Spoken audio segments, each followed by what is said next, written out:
Welcome, friends, and welcome to the channel. And welcome as well to the beginning of a series that I wanted to get started with to kind of dip my toes back into content creation. This is something I haven't done in years, and it is something I wanted to get back into doing.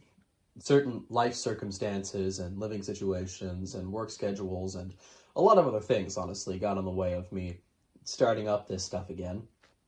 But through it all, I felt that the Lord was really pushing me to start making content again and start doing this stuff. Specifically, I prayed for confirmation in a very specific way, and I believe the Lord answered my prayer on that. So I'm going to be starting to ease back into this stuff. To be honest, I'm not really ready to sit down and do really intensive editing at the moment, and time frame, it's a little tough for me to do that. So I'm doing something a little more casual right now. What we're going to be doing is sort of a showcase and a very casual discussion, if you will, a monologue of sorts, about some of the projects that I've already been working on that are either mostly finished or completely finished, that I can kind of discuss the project and what was going on with it, and just kind of give an overview on the various different things that I do and the various projects that I work on, which would give an idea for you guys on what kind of content you can expect to see in terms of what shenanigans I like getting up to. And it also just helps me because it's relatively easy for me to pull out a project I've already finished or that I've mostly finished and just kind of discuss it for a little bit. So to that end, the very first project I thought I would discuss today is D-ATSUn. Specifically, this project is called D-ATSUn910Z. Hi, Editor Eli here. Just wanted to butt in real quick and mention this because I forgot to discuss this in the video. There's a few things I forgot to discuss. We'll be jumping in here a little bit here and there. The first thing I wanted to discuss is what the name actually means and where it came from. So the origins of the name are kind of funny, actually. It happened basically by accident. I was trying to decide on a name that accurately describes what this form factor of machine is, because it's kind of a weird thing, right? I like jokingly calling it the world's least convenient all-in-one, which is basically what it is. But if you wanted to kind of get an idea of what it was, I was trying to come up with a way to describe the form factor with industry standard terms, and kind of realized it was sort of like a terminal attached to a system, but it was hardwired. And so I was kind of thinking about, network attached versus direct attached and things like that. So I sort of came up with direct attached terminal server. And then I sort of realized off the bat, D-ATS, oh, D-ATSUn, because I like D-ATSUn, right? And so I came up with the idea of, okay, so it's a direct attached terminal server union. And so sort of happenstantially came up with the name D-ATSUn. And, because the D-ATSUn 240Z and 370Z and all that, I'm a big fan of the D-ATSUn 620 trucks, actually. I thought it was kind of fitting and kind of fit the JDM vibe that this sort of wacky system entails. So I just kind of rolled with it. I even added the 910Z name because it fits the theme of it being a Dell Inspiron Mini 910. And so, yeah, I thought that was a funny sort of anecdote. So, yeah, that's where the name comes from. So back to the video. So the story about this machine is that I picked up this netbook a couple years ago, and it was missing several parts, including the keyboard and some other things. And I basically just decided to have fun. I threw a lowball bid. I think I bet literally $5 on the computer, thinking there's no way they would take it. And turns out they accepted my offer and shipped me the machine. So what I got was a technically functional laptop missing a battery, missing a keyboard, missing a whole bunch of other things, missing the SSD, and I wasn't really sure what to do with it because I didn't think I would actually get it. But I do collect Intel Atom machines. We'll discuss that some other time. And so I thought I would mess around with it. So I took it apart and played around with the motherboard a little bit, and I discovered multiple PCIe slots on the board, because they used a PCIe SSD, and then they had a wireless card and a wireless LAN slot. It's an odd machine. This is definitely worth a video of its own to discuss this netbook, because I have thoughts about it, but we're discussing the project today. In so doing these experiments, I had this adapter lying around that let me convert a mini PCIe slot into a standard PCIe slot. because I do a lot of eGPU shenanigans, which is another discussion we should have at some point. But so I did that and plugged it into an adapter and plugged it into this adapter to give me an X16 physical connection, because this slot isn't keyed openly to let me slot the card in, and plugged the card in, and lo and behold, not only did it work, but it worked in the BIOS, and it works even in Windows XP, which Windows XP is extremely picky about GPU interfaces. This has to be basically completely standardized, or it goes hog wild. It gets weird. It does not like most eGPU scenarios. Even intended ones like Thunderbolts are tough to get working properly, if not impossible sometimes. And so the fact that this worked flawlessly with no issues, let alone worked in the BIOS, which is also very rare to see working on an unintended eGPU solution like this, well, that prompted me to basically decide to go down the rabbit hole of, okay, well, there's no way I can put this back into a regular netbook.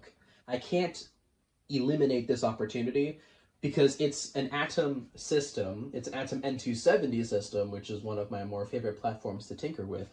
And it just natively supports GPUs out of the box, which it has no business doing. So, and the motherboard was so cheap and everything.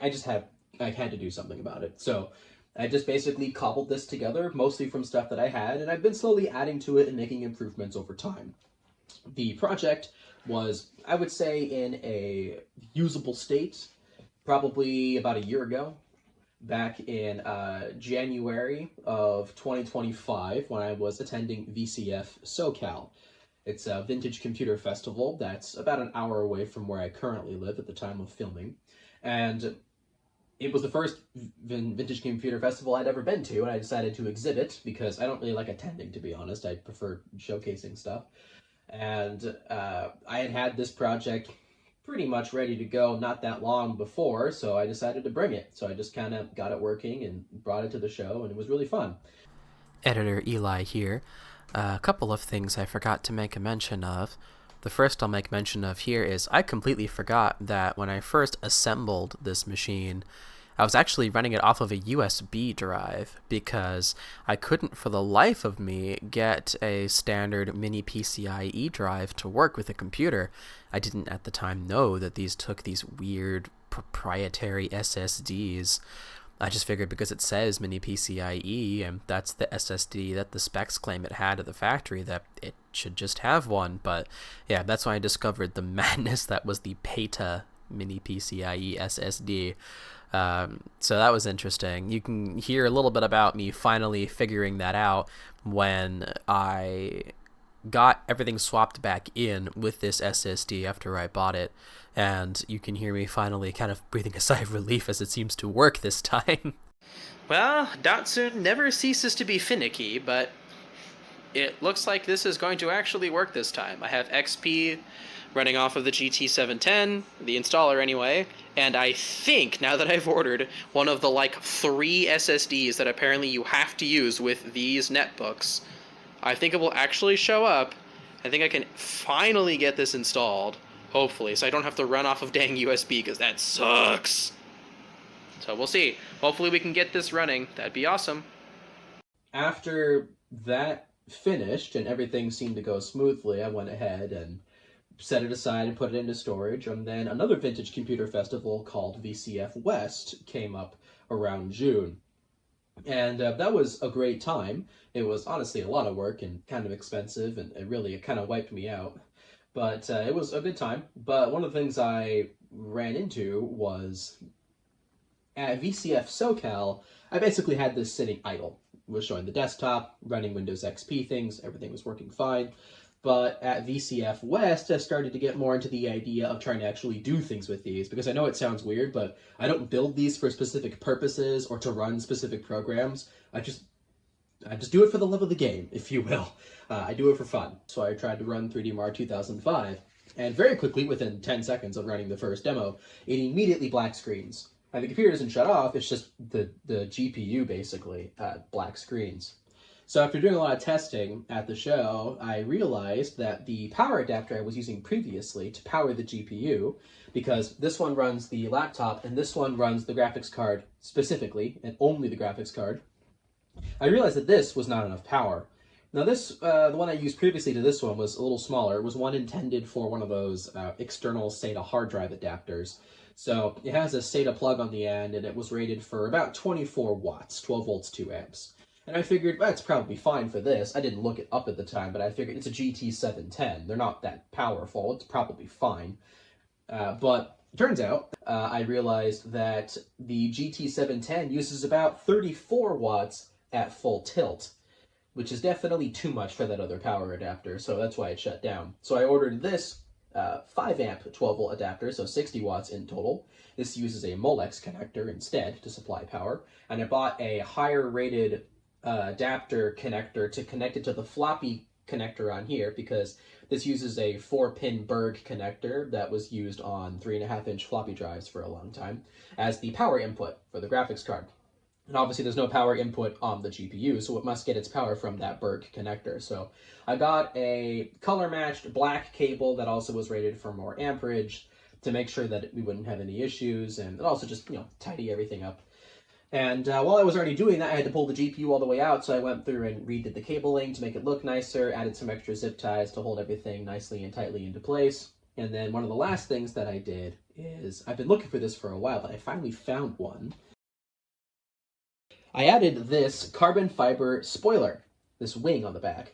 This is actually really funny. This piece, the actual wing part of it, is intended with a series of stick-on mounts. It's intended for actual cars. You're supposed to stick this on your trunk, and it becomes a trunk handle, which is cute and funny, but I realized it was perfectly in scale with this machine, so it worked perfectly for this. So I just built these brackets out of Meccano pieces, as I usually do. I use Meccano pieces for a lot of my projects because they're really flexible and inexpensive. Another funny car-related anecdote about this computer. So this is running an 8GB IDE SSD, and the reason why this is a car-related fact is because when I went to go buy one, I didn't realize it at the time, but I had bought it with a warranty. That warranty on eBay, if you buy something with a 1-year warranty, it comes from Allstate, the car insurance company. So my D-ATSUn computer is insured by Allstate completely by accident, which is very funny. It's a fun machine. It's surprisingly reliable. It's a little quirky on startup because the CMOS battery doesn't hold, and there's no battery connected anymore, obviously. So you have to do a little bit of a dance, powering it on, powering it off, and then powering it on one more time, because you can't get past the BIOS setup. But once you get past that point, boots up just fine, all the peripherals connect, everything works flawlessly. It really works quite well. So real quick, before I start this video, I just wanted to give you a little bit of background on what you're about to see. So on the left, when I'm about to roll this tape, you're going to see a netbook next to D-ATSUn. This netbook is something that I affectionately call Gateway Black. It's running the same processor, the same memory, and an SSD just like this SSD is. It's running Tiny 7, which is a customized version of Windows 7 by NTDev that makes it pretty much on par with Windows XP in terms of performance, which is pretty incredible. But I've also run this exact benchmark on other N270 machines that are on XP without graphics cards, just like Gateway Black has here, and the performance is exactly the same. Part of the reason why it's so bad is because the Intel GMA graphics that shipped with these, they have no hardware acceleration at all. And so with a benchmark that was already notorious for being extremely heavy and hard to run, as it is, coupled with basically the GPU pretending it's not there, the performance is as you'd expect. The N270 is struggling really hard, and it's honestly not even the processor's fault. And you can see that by the performance on the right when it finally gets a graphics card that's not even good. It's just you finally get actual graphics acceleration, so you get to see how much better the N270 realistically would have done if it was given proper GPU support at the time.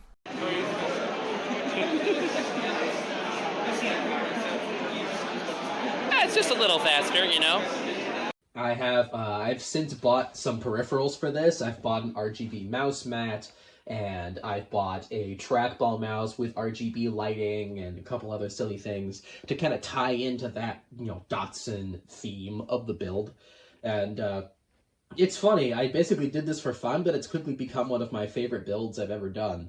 And it's easily one of the first things I go to whenever someone asks me, so, what kind of stuff do you do for fun? Stuff like this. So, yeah. This is obviously the original shell, but I found a USB keyboard that fits in here, and I also found an LCD driver board to drive the original screen. So this is basically a terminal for this, for its own motherboard. So this will plug in with a DVI cable back to the machine, and then there's a power jack you plug in for the LCD driver board, and then this cable is for the USB keyboard, which also has a hub built into it. So basically, the computer is the monitor, and the monitor is the computer. This is pretty much the final form of this machine. I don't really think I'm going to do much to it. At some point, I might try and see if I can get a Perspex or acrylic cutout in here that will kind of produce some dust prevention here with some holes for ventilation and stuff. And you know, I might have some custom graphics made to really put the D-ATSUn910Z badge somewhere. But otherwise, it's probably going to stay exactly the way that it is. I'm pretty happy with the way that it works. This is, you know, as I said, pretty casual format, these videos. I just kind of wanted to put some stuff out there to discuss some projects that I've worked on and kind of prep me getting back into the swing of things with video editing and whatnot. And then as I go through this, as I get more motivation and as I keep praying about it and what the Lord wants me to do here and get, you know, free time to do this stuff, then I'm going to try to focus more on capturing videos in the moment, if you will, as I'm working on projects, try and actually film projects as they're happening, which has always been tough for me to do, to be honest, because I just move too fast. When you film a video of working on a project, it really does slow you down, because as you're working on it, you're constantly changing your camera and setting things up, and you're taking multiple takes, and you're doing B-roll and all these other things, right? You're taking a lot of footage documenting your process. And I'm just not good about doing that. So that's something that I'm going to have to really get used to. But again, this will kind of lead me back into the swing of things a little bit. I know this is probably not going to be the most polished video you've ever seen. I know this isn't going to have tremendous editing or tremendous sound quality. I was using those things as excuses for not making content at all, but then I just, you know, just prayed about it, and I was like, you know, Lord, if you want me to advance the kingdom, and you want me to not be afraid about talking about my love of tech while sharing about Christ and all these things, then why am I letting, you know, earthly boundaries like the quality of my video camera and the quality of my microphone and whatever get in the way of doing that, right? Why am I just saying that, I can't do that unless I buy this thing or do this thing? And yes, I could save up money to do that stuff. You know, I've been fortunate enough that I can potentially reach those positions, but I think I should just start now. I think it doesn't make any sense, especially since I prayed for confirmation and got that confirmation from the Lord that this is what he wants me to do. Then, in my opinion, I just need to start now. There's no point in waiting when the Lord has not impressed upon me to wait, and when there's really kind of this sense of urgency that I've been feeling about this stuff, which I haven't felt that in a while, so it's nice to have. But regardless, this is the end of this video. I hope you guys have enjoyed it.